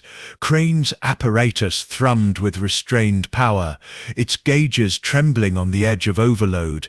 Holmes moved to the central valve, the one marked with Crane's initials and the crescent seal, and studied its intricate design.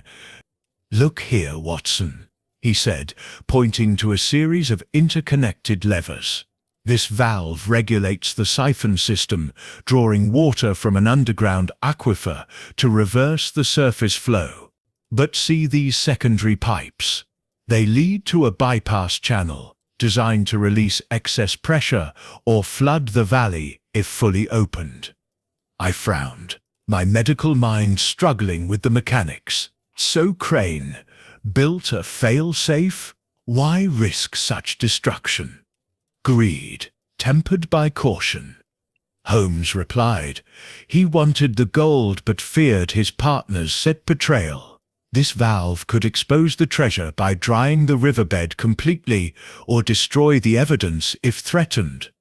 Sir Henry, hovering nearby, peered at the mechanism. Could this be why the river sits flow strengthened? Someone tampering with it? Holmes nodded. Precisely. Victor and Reddick were adjusting it, likely under orders to maximize the exposure of the riverbed. But Crane-Sett's notes suggest a final component, a master control hidden deeper at the true source. We followed a narrow tunnel branching from the chamber, its walls slick with condensation. The air grew colder, the hum of the river above fading to a whisper.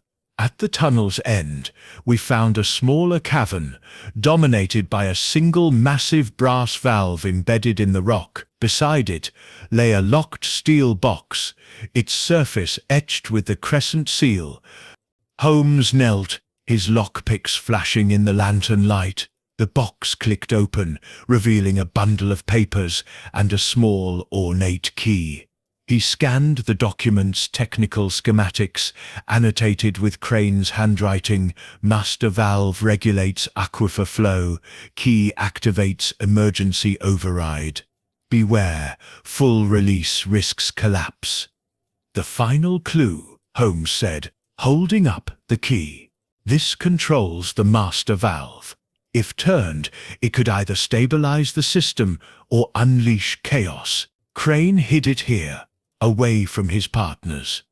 I glanced at the valve, its pipes vibrating ominously. But who has been giving orders? Victor spoke of a mastermind in London. Could it be someone we overlooked?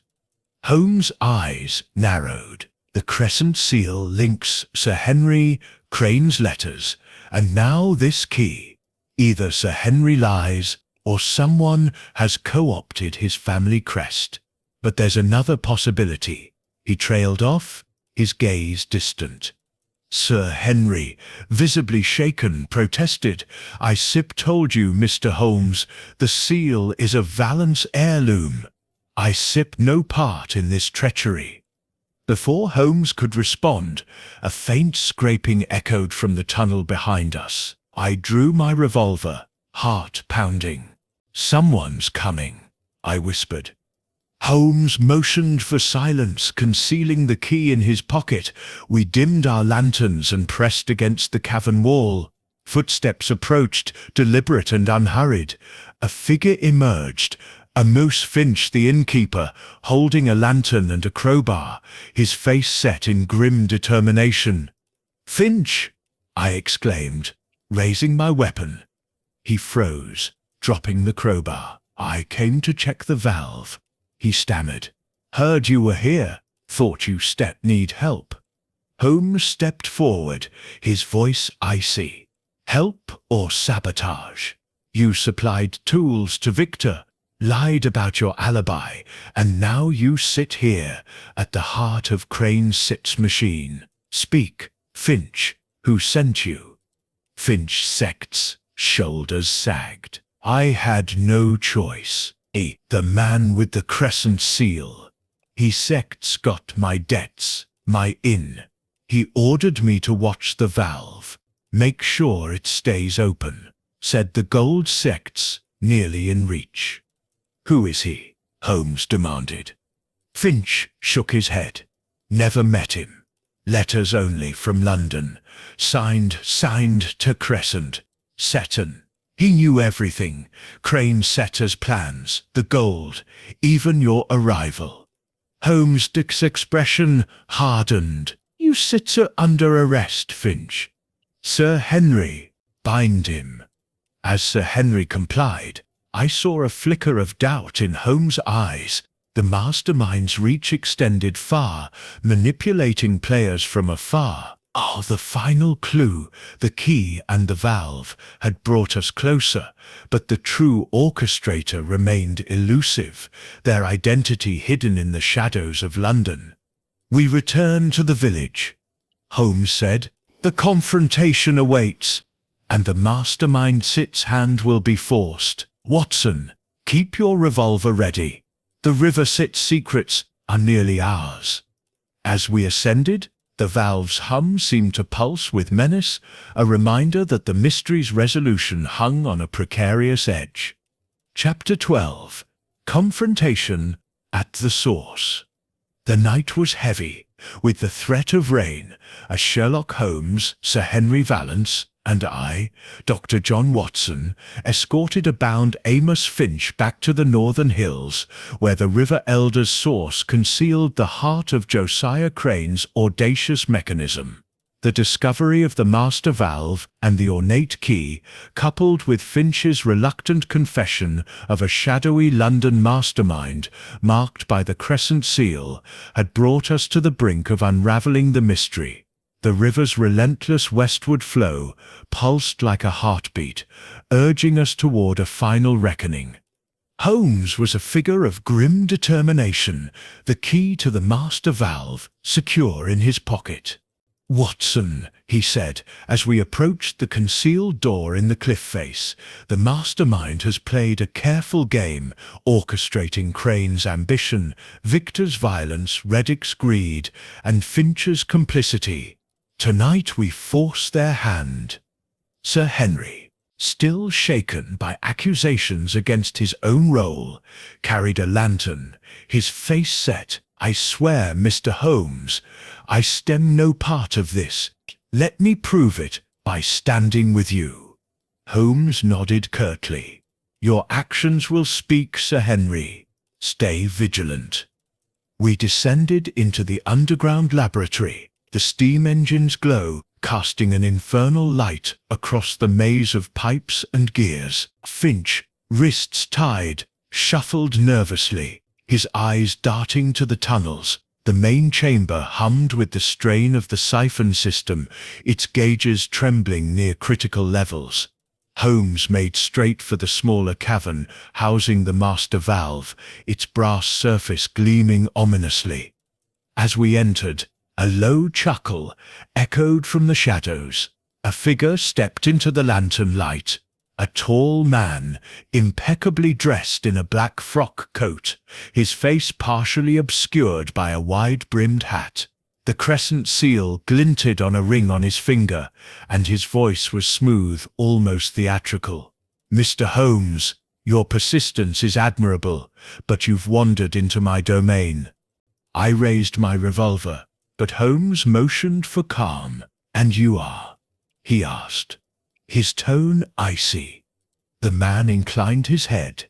"Call me Mr. Crescent, for simplicity. You disrupted my enterprise, but the game is not yet lost." "You orchestrated this," Holmes said, stepping closer. "Crane's machine, the treasure hunt, the betrayal, your seal marks every step." Mr. Crescent smiled thinly. "The gold, of course, a fortune lost to time, ripe for the taking. Crane was my tool, a brilliant engineer, but naive. I funded his experiments, promising him glory, while Victor and Reddick ensured compliance. Finch was a useful pawn, and Sir Henry," he glanced at our companion, "a dupe whose crest I borrowed to sow confusion." Sir Henry's face flushed with anger. "You used my family seal. You will answer for this." Holmes ignored the outburst, his gaze fixed on Crescent and Crane's disappearance. "Your work, a necessity," Crescent replied. "He grew ambitious, planning to keep the gold. Victor wounded him, staged the blood-stained hat. But Crane's resilience surprised us. He hid, maintaining the machine to thwart us." I glanced at Finch, who shrank under the revelation. "And Finch?" I asked. "A debtor, easily bought," Crescent said dismissively. "But enough. You found the valve. Hand over the key, Holmes, or this chamber becomes your tomb." From the tunnels 2 armed figures emerged, Victor's men freed, it seemed, by Crescent's influence. Their pistols trained on us, and I tightened my grip on my revolver. Holmes, however, remained unruffled, producing the key but holding it aloft. "This key," he said, "controls a system on the verge of collapse. Open the valve fully, and the aquifer will flood this valley, destroying the gold and Eldermore. Is that your end game?" Crescent's eyes narrowed. "A bluff. The machine sits stable enough to expose the treasure." "Is it?" Holmes countered, stepping toward the valve. Crane's notes warn of catastrophic pressure. "One turn of this key could unleash chaos, test my resolve, and we all perish." The air grew tense, the hum of the machinery a menacing undertone. Crescent hesitated, his confidence wavering. Then, with a snarl, he lunged for the key. Holmes anticipated it, sidestepping and striking Crescent's wrist with his cane sword. I fired a warning shot, driving the henchman back while Sir Henry tackled Finch to the ground, preventing his escape. In the chaos, Crescent drew a concealed blade, slashing at Holmes. The detective parried with his cane, their duel a blur of motion amid the pipes. I aimed at Crescent, but the risk of hitting Holmes stayed my hand with a deft maneuver. Holmes disarmed Crescent, pinning him against the valve. Now, Holmes panted. The truth, your real name, and your purpose beyond the gold. Crescent laughed, blood trickling from a cut lip. You think it sets just greed. The gold funds a greater cause, a network, Mr. Holmes, that spans empires. You've merely clipped a branch. Before he could elaborate, a tremor shook the chamber, the gauges spiking. Holmes glanced at the valve, realizing the system's instability was no bluff. "Watson, help me," he shouted, rushing to the controls. Together we turned the key in the opposite direction, easing the pressure.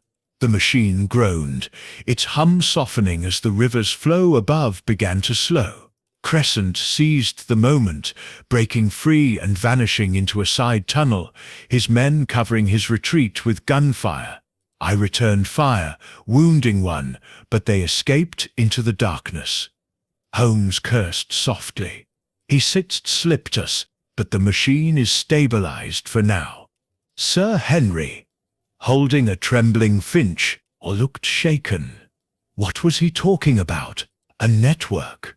Holmes' expression darkened, a hint of something larger, perhaps tied to my old adversary, but the immediate threat is contained. He turned to the valve, securing it. The river will return to its natural course soon. The gold remains hidden, but Eldermore is safe. As we emerged into the night, the river's flow was indeed slowing, its westward surge faltering.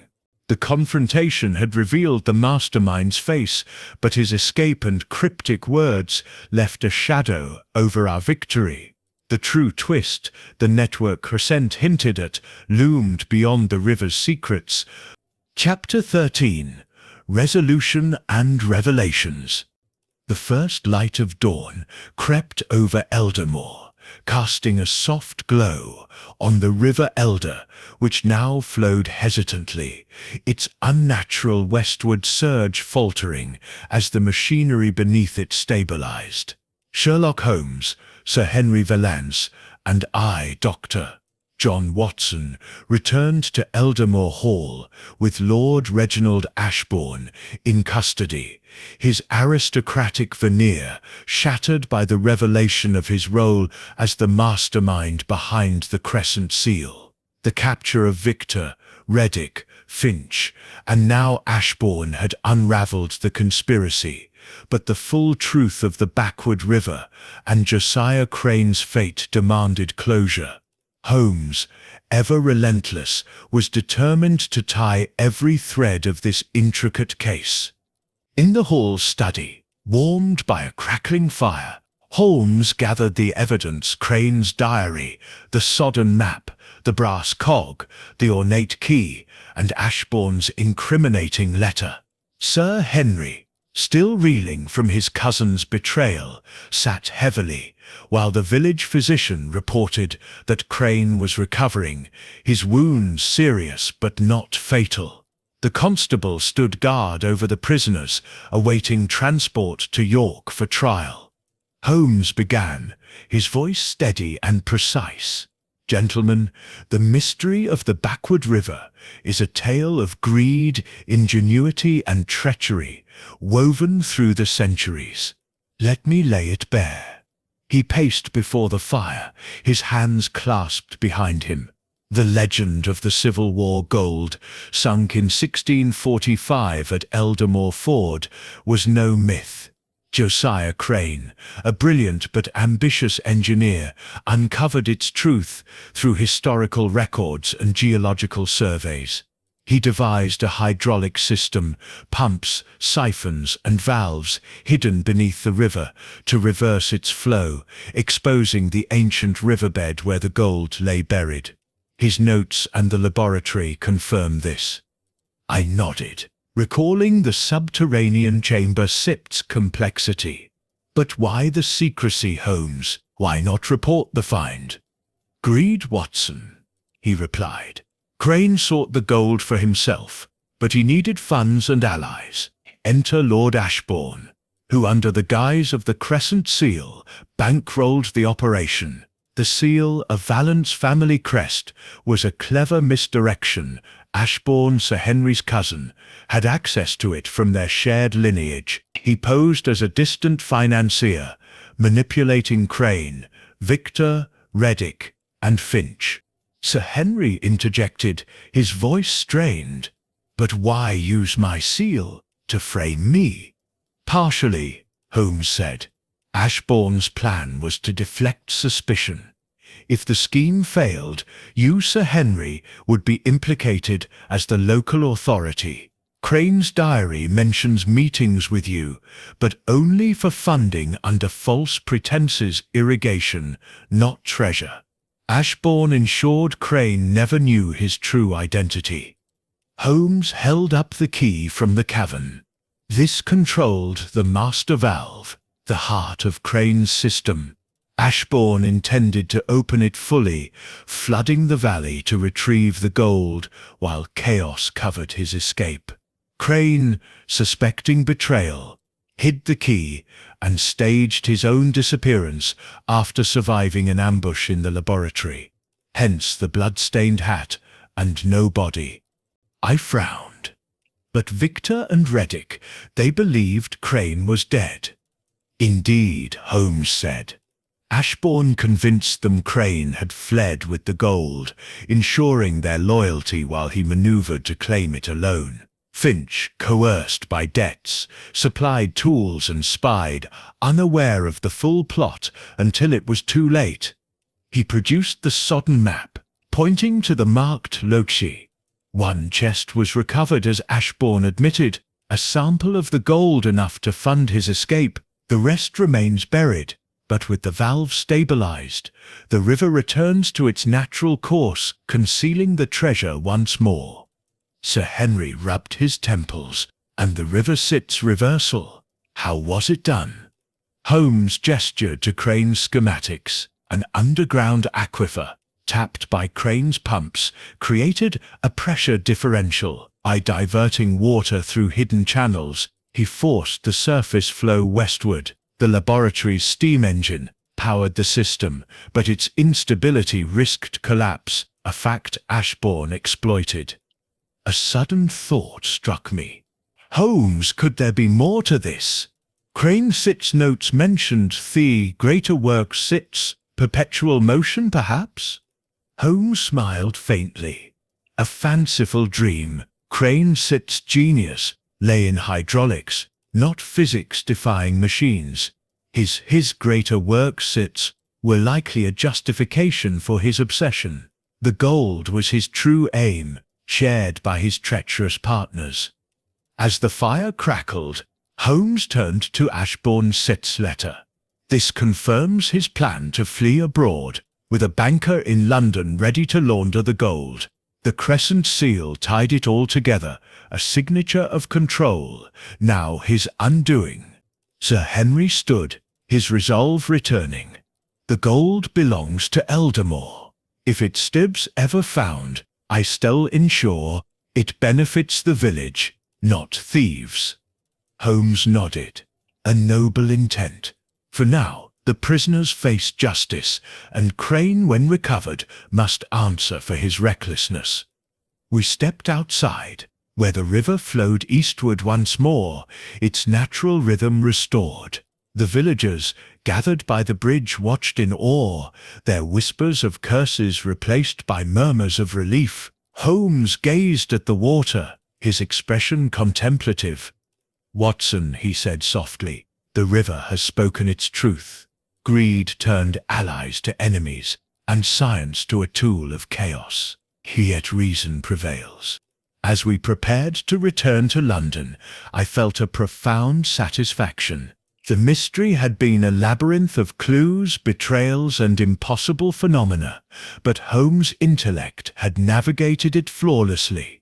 The final twist, Ashbourne's identity as the mastermind hidden behind a family seal, had sealed the case with a flourish worthy of his genius. Back in Baker Street days later, as I penned this account, Holmes sat by the fire, his violin singing a mournful tune. "A curious case, Watson," he remarked. "The river flowed backward, but truth, like water, finds its course." And so it did, leaving Eldamore to heal, and the legend of the gold to fade into the river's depths, a secret kept by time itself. Chapter 13. Resolution and Revelations. The first light of dawn crept over Eldamore, casting a soft glow on the River Elder, which now flowed hesitantly, its unnatural westward surge faltering as the machinery beneath it stabilized. Sherlock Holmes, Sir Henry Vallance, and I, Dr. John Watson, returned to Eldamore Hall with Lord Reginald Ashbourne in custody, his aristocratic veneer shattered by the revelation of his role as the mastermind behind the Crescent Seal. The capture of Victor Reddick Finch and now Ashbourne had unravelled the conspiracy, but the full truth of the backward river and Josiah Crane's fate demanded closure. Holmes, ever relentless, was determined to tie every thread of this intricate case. In the hall study warmed by a crackling fire, Holmes gathered the evidence: Crane's diary, the sodden map, the brass cog, the ornate key, and Ashbourne's incriminating letter. Sir Henry, still reeling from his cousin's betrayal, sat heavily, while the village physician reported that Crane was recovering, his wounds serious but not fatal. The constable stood guard over the prisoners, awaiting transport to York for trial. Holmes began, his voice steady and precise. "Gentlemen, the mystery of the backward river is a tale of greed, ingenuity, and treachery, woven through the centuries. Let me lay it bare." He paced before the fire, his hands clasped behind him. The legend of the Civil War gold, sunk in 1645 at Eldamore Ford, was no myth. Josiah Crane, a brilliant but ambitious engineer, uncovered its truth through historical records and geological surveys. He devised a hydraulic system, pumps, siphons, and valves, hidden beneath the river, to reverse its flow, exposing the ancient riverbed where the gold lay buried. His notes and the laboratory confirm this. I nodded, recalling the subterranean chamber set's complexity. "But why the secrecy, Holmes? Why not report the find?" "Greed, Watson," he replied. "Crane sought the gold for himself, but he needed funds and allies. Enter Lord Ashbourne, who, under the guise of the Crescent Seal, bankrolled the operation. The seal, a Vallance family crest, was a clever misdirection. Ashbourne, Sir Henry's cousin, had access to it from their shared lineage. He posed as a distant financier, manipulating Crane, Victor Reddick, and Finch. Sir Henry interjected, his voice strained. "But why use my seal? To frame me?" "Partially," Holmes said. "Ashbourne's plan was to deflect suspicion. If the scheme failed, you, Sir Henry, would be implicated as the local authority. Crane's diary mentions meetings with you, but only for funding under false pretenses, irrigation, not treasure. Ashbourne ensured Crane never knew his true identity." Holmes held up the key from the cavern. This controlled the master valve, the heart of Crane's system. Ashbourne intended to open it fully, flooding the valley to retrieve the gold while chaos covered his escape. Crane, suspecting betrayal, hid the key and staged his own disappearance after surviving an ambush in the laboratory, hence the blood-stained hat and no body. I frowned, but Victor and Reddick, they believed Crane was dead? Indeed, Holmes said. Ashbourne convinced them Crane had fled with the gold, ensuring their loyalty while he maneuvered to claim it alone. Finch, coerced by debts, supplied tools and spied, unaware of the full plot until it was too late. He produced the sodden map, pointing to the marked locus. One chest was recovered, as Ashbourne admitted, a sample of the gold, enough to fund his escape. The rest remains buried, but with the valve stabilized, the river returns to its natural course, concealing the treasure once more. Sir Henry rubbed his temples, and the river sits reversal. How was it done? Holmes gestured to Crane's schematics. An underground aquifer, tapped by Crane's pumps, created a pressure differential. By diverting water through hidden channels, he forced the surface flow westward. The laboratory's steam engine powered the system, but its instability risked collapse, a fact Ashbourne exploited. A sudden thought struck me. Holmes, could there be more to this? Crane Sit's notes mentioned, "Thy greater works sits perpetual motion perhaps?" Holmes smiled faintly. A fanciful dream. Crane Sit's genius lay in hydraulics, not physics-defying machines. His Sit's greater works, Sits were likely a justification for his obsession. The gold was his true aim, shared by his treacherous partners. As the fire crackled, Holmes turned to Ashbourne Sit's letter. This confirms his plan to flee abroad, with a banker in London ready to launder the gold. The crescent seal tied it all together, a signature of control, now his undoing. Sir Henry stood, his resolve returning. The gold belongs to Eldermore. If its set's ever found, I still ensure it benefits the village, not thieves. Holmes nodded. A noble intent. For now, the prisoners face justice, and Crane, when recovered, must answer for his recklessness. We stepped outside, where the river flowed eastward once more, its natural rhythm restored. The villagers gathered by the bridge watched in awe, their whispers of curses replaced by murmurs of relief. Holmes gazed at the water, his expression contemplative. "Watson," he said softly, "the river has spoken its truth. Greed turned allies to enemies, and science to a tool of chaos. Yet reason prevails." As we prepared to return to London, I felt a profound satisfaction.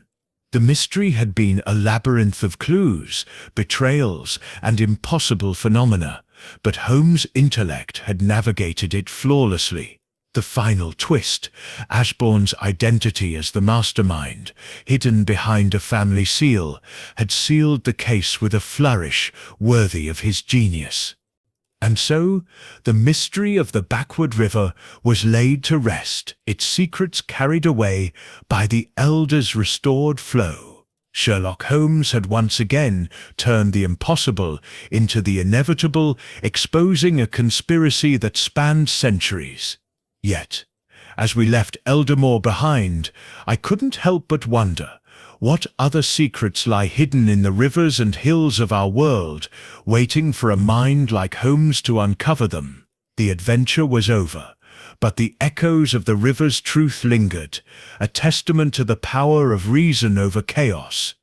What a thrilling conclusion to the backward river mystery!